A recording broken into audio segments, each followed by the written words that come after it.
زمون خلی عالمان ورستوری د اسمان خدمتنا کړی خدمات حدیث او د قرآن زمون خلی عالمان. الحمد لله رب العالمين والصلاة والسلام على أشرف الأنبياء والمرسلين وعلى آله وأصحابه أجمعين. أما بعد، رسول الله صلی الله علیه وسلم باندې یو سړی داغه د قبر په خوا کې درود وای او سلام وای او یا د لرې نه وای، نو چرته په هیڅ یو صحیح حدیث کې دا نشته چې رسول الله صلی الله علیه وسلم دا اوري، دا اواز په خپل اوري ډایرک، دا چرته نشته صحیح حدیث کې. کم روایت چې په دې کې دي هغه سند په لحاظ سره انتهایی کمزوري دي. په حدیثو کې دا راځي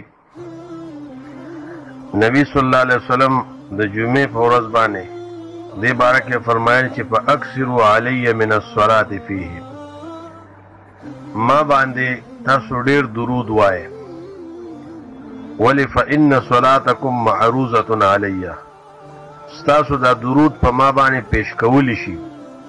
دا ابو داود کې روایت راغلی دی، نسائی کې هم دی، ابن ماجه کې هم دی.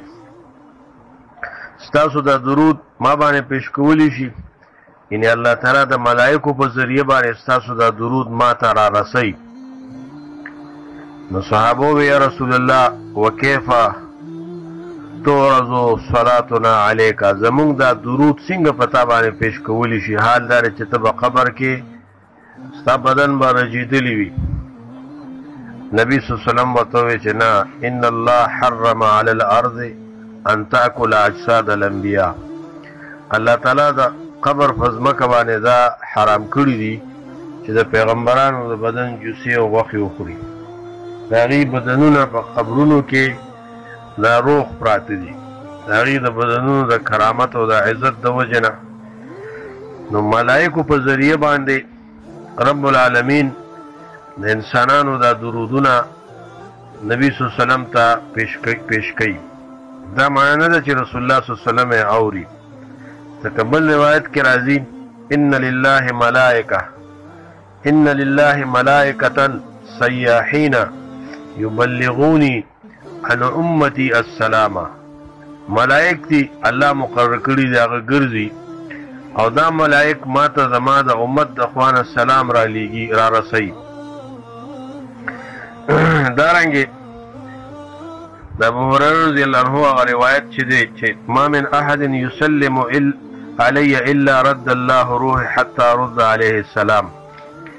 ابو داود دا روایت راوړی دی چې مسلمان ما باندې درود وای سلام وای، الله پاک ما ته روح واپس کی او زه هغه ته د سلام جواب واپس کوم. نو دې معنی دا نه ده چې زه اورم، مخکې حدیثونو د دې تفسیر وکړو چې ملائکه ما ته راورسوي نو زه جواب وکړم. نو دا د درود په باره کې خبرې دي.